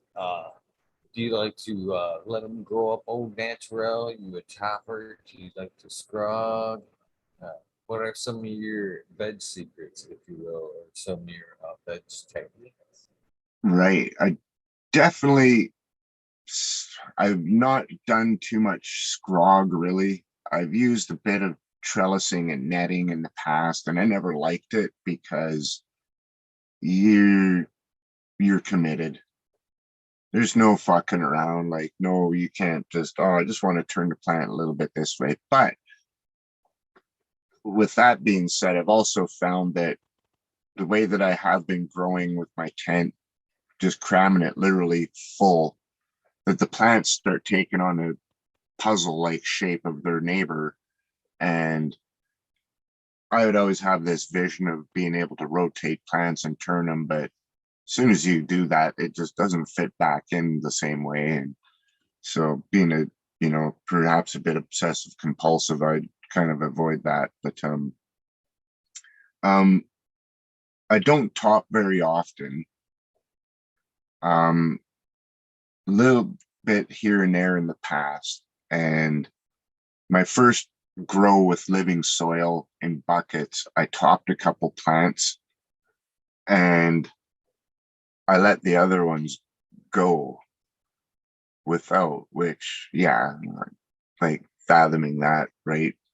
Um, but what I did was, um, the strain that I topped, I didn't read the instructions on the box, and it said not to top the plant within 10 days of flowering. Well, I topped the plant and flipped it to flower, so it was kind of a little bit hostile and angry about the situation, but in all, it worked out pretty good. I ended up getting like, I think 120 grams average off of each one of those two plants. So it worked out pretty good anyways, but a little bit of a Dr. Zhivago sort of shit going on. Um, so prior to that, I used to be just au natural. Like in the old days when I grew outdoors, just put the seed in and just don't fuck with it. Just help it along. Um, don't really do too much. And then, pluck off the leaves that are going shitty and that's it.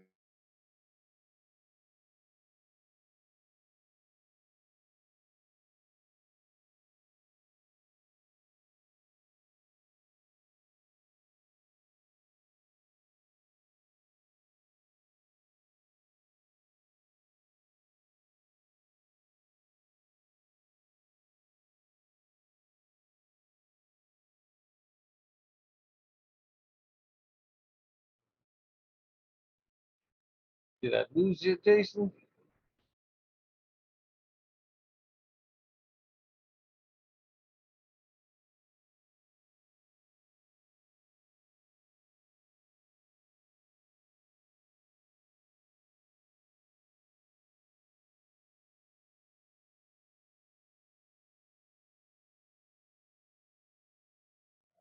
There we go.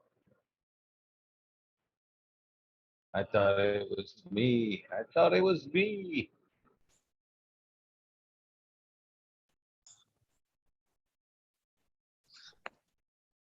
Hey, sorry about that. Hey, I My battery started dying and my power saving mode took over and cut everything off. So, um, yeah. So, geez, where was I? I usually just let my plants do their own thing. Now growing in a tent though, I'm new to this, right? So I've got, several grows under my belt in a tent, but I'll still say I'm new at it. I learned a trick from this fella that I followed on Facebook, and what he would do was he would veg his plants for 3 weeks, and then he would flip them to flower, and he'd cut off the bottom 3 or 4 node pairs, and you know he just kind of said that's how you do it, and I sort of did it. Then he said lollipop, and uh I never got too big on lollipop, and I'll clean it up, but I don't really lollipop like what a lot of people would call it lollipopping, right? But I didn't understand a lot about this, right? Like why I was cutting off these branches, and really, in the end, I began to understand that's just to cut down the footprint of the plant, right? So that he would do 9 plants, 3 rows of 3 in a 4x4 tent. And I didn't want to do that many because I was using big buckets, but I still wanted to use that style to make my plants fit. But I didn't really understand too much of how the dynamics of it all. I just knew that I wanted to do that so I'd have smaller plants. And so basically, this last time I topped everything, which um, I'm not sure if I'm going to do it again or not. I liked it, but I didn't like it. And I think I didn't like it because I'm just ignorant and I don't know enough about it that um, if I did it again, I know where I would prune some things out that I was on the fence. But like I said, I tried not to do too much. Like, it's not out of being lazy. I just try and let the plants do their own thing. But, you know, I guess topping it, I already denatured the plant from its natural sort of what it was going to do. And at that point, I should have realized that I would have to intervene and do some pruning and defoliating more than I normally would, because I'm, you know, just changing the whole thing of what the plant would normally do. But I didn't. And, you know, I don't think it screwed things up too much, but there's definitely a lot of things I would do different if I top again. But I'm still on the fence about what I'm going to do for my next grow.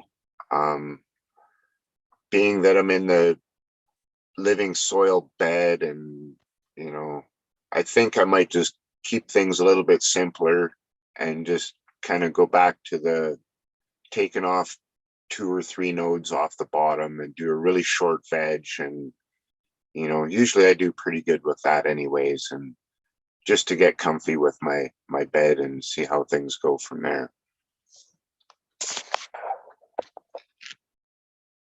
Are you starting from seed or are you working with clone? No, I'm starting everything from seed. I wish I was working from clone, just because I see so so many awesome plants that I end up letting go of. That, and I'm just kind of learning more too about clones and just the life cycle of a plant. Um, Seeds are awesome. You get a really good root system, and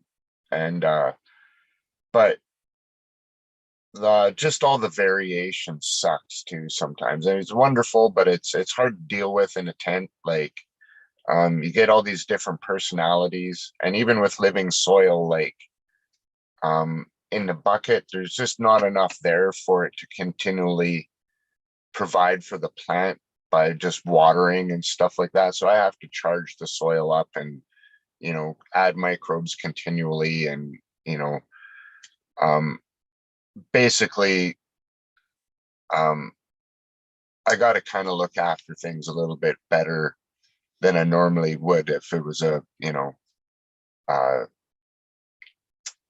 a bigger bed or whatever, right? So, oh geez, there we go. Bad cameraman. So, pardon me.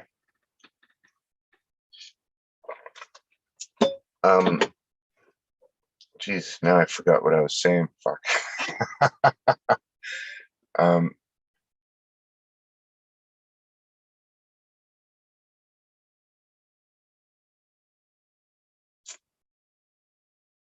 yeah, I totally forgot where I was going with that. Sorry about that.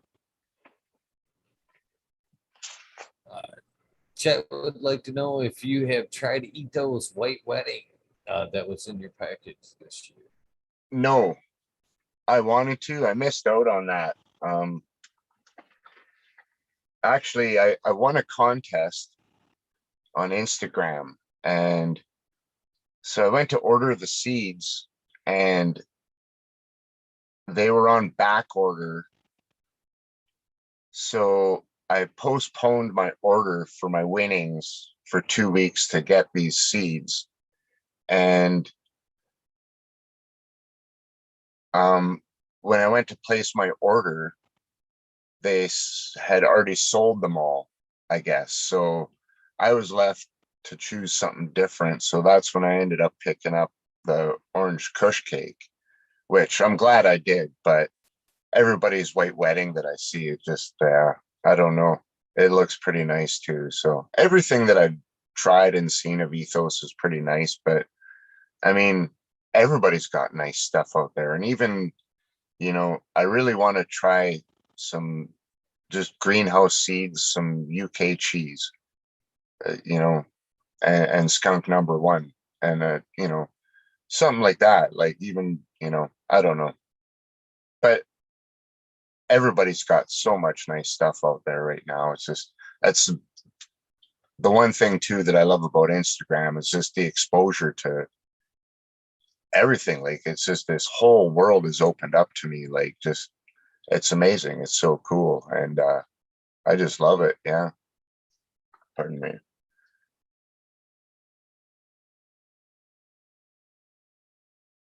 Yeah, it is definitely a great time to be in the cannabis industry or just to be a grower in general, for sure. So many people, growing, and there's so many strains to try, man. I don't think one grower would even have. There's no way one grower could ever experience. You know what I mean? It's just, especially at the rate it's being produced, new strains being produced. There's no way we can keep up. The only way we can keep track of new things is through communities, Instagram, stuff like that. I mean, uh, yeah, I mean, how else could you even think about it, finding some of these strains? I mean, even high times, even if we left it up to just magazines anymore, could they really keep up at the pace that strains are being introduced and whatnot? I don't think so. I don't think so. I've met a lot of great people through different communities. Instagram has been the best as of late, but then again, we go through our ups and downs, our shadow bans, our crackdowns. I don't know. Hopefully, they'll continue to be good to us. Yeah, I've been pretty lucky that way. I've had a few warnings, a few posts pulled down, but one thing, it was actually from Facebook. Um, a lot of the groups that I would post pictures in on Facebook, you always had to post not for sale or trade on your post, and it would be accepted in the group. And then the group administration would post your picture. But if you didn't have that on your picture, it got rejected.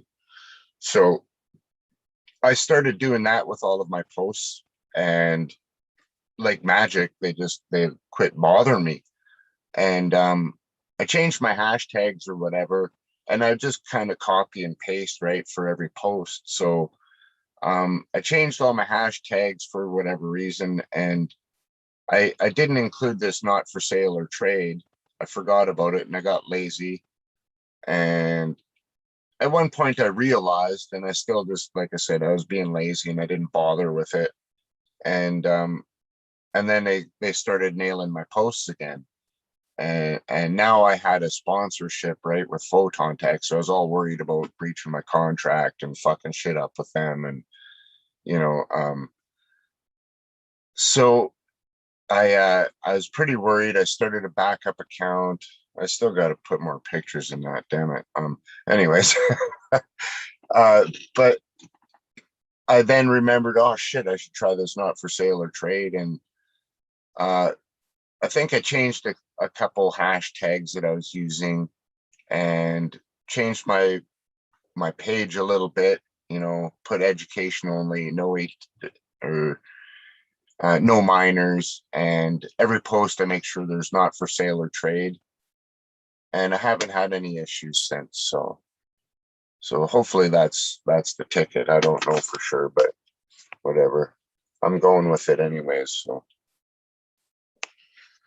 uh, Sounds like good advice. Sounds like good advice. yeah. Hey, my phone is like seriously starting to melt here. I keep getting warnings that my phone's gonna shut down, and it's starting to get pretty late, so should probably All right. Well, couple of things before you go, my friend. I'd yeah, like to no, no, go no. over I with got I you. got time. Uh, First things first is I'd like to thank you for your time and hanging out, man. It's been a great conversation, a great meet.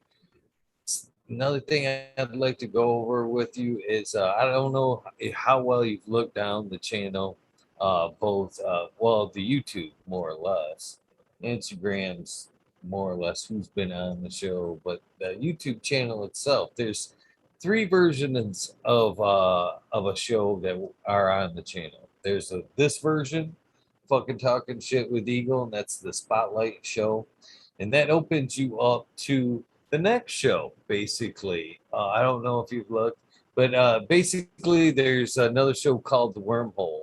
And The Wormhole is opened up to all past guests. So basically, every night, if I don't go till 4:20, I'll end this show and I'll open up with the wormhole. The wormhole is open up to all past guests. You have the invitation, so keep your Zoom invitation because it starts tonight. Uh, anytime that you subscribe to the channel and you see a notification that there is a wormhole, Monday nights there is no guest. There's always a wormhole, so you can always bank on there being a wormhole Monday nights. But you're completely welcome to join in at any time. Right now, this is episode 453. That means there's a combination of 453 folks that can join in at any time and do. So it's a random panel. So anytime you'd like to pop on and talk grow or life, or sometimes we talk, conspiracy. Sometimes we talk a little bit of psychedelics, a little bit of everything. If some of them topics appeal to you, you happen to, you know, tune in and you're like, man, they're talking about some shit I want to talk about. You don't need an invitation. You just grab that phone, you hit that Zoom link, and come hang out. You're Yeah, it's always cool. welcome. You're at this point, you're always welcome. And I hope you take me up on that. Come hang out because chat has said Absolutely. a lot of great things about you tonight. They've enjoyed our chat and they'd like to see more of you. So hopefully you do take me up on that. I will The other so. I thing I'd will like, so. I hope Absolutely. so. I genuinely hope so, my friend. The other thing I'd like to get from you is the soundbite. Basically, it's a kind of a commercial for your episode. In my words, my version, it would go something like this. Hey, this is Eagle, and I'm on fucking talking shit with Eagle, episode 453. You can add your Instagram, all that good shit, whatever. Just as long as you add that much into it, make it your own, my friend. I'm going to go ahead and record this portion just for commercial sakes. If you could, please give me your commercial for this show, please. All right. This is Jason, the stupid trucker, and I'm on fucking talking shit with the Eagle. And yeah, this has been a fucking awesome experience. And yeah, I just like my mind is still blown. This is so cool.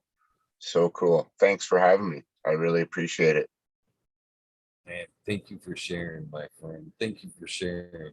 And I genuinely hope that you take me up on the offer of coming back and hanging out any I night will. that you see a wormhole. You're always welcome. I'm serious.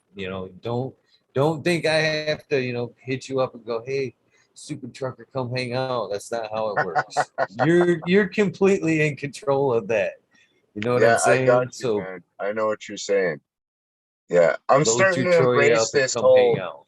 new facet of the diamond is, just this kind of exposure and stuff like, getting a Zoom app. I was like, what the fuck is this, a couple of weeks ago. And, yeah, now this is like probably the fourth time I've had a conversation on it, which it's cool. I never ever thought I'd be doing a video conversation with anybody ever. So yeah, like I said, it's just, yeah, I've grown so much in the last 6 months, 8 months, a year.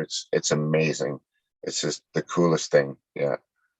Yeah. Thanks for having me. And yeah, I will come back for sure. You don't have to worry about that for Like surely. that.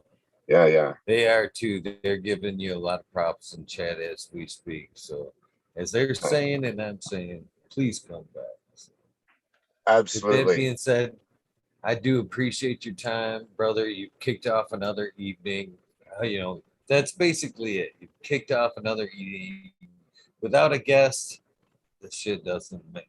These nights don't happen. So thank you, my friend, for providing myself another evening of doing this. I greatly thank you. And to you guys in chat, thank you for showing up and hanging out. You guys know the deal.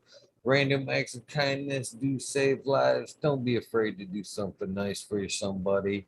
Jason, the stupid trucker, thank you one last time. Hopefully, you have a great evening, and I hope I see you again soon. With that being said, we are out of here. Have a great evening.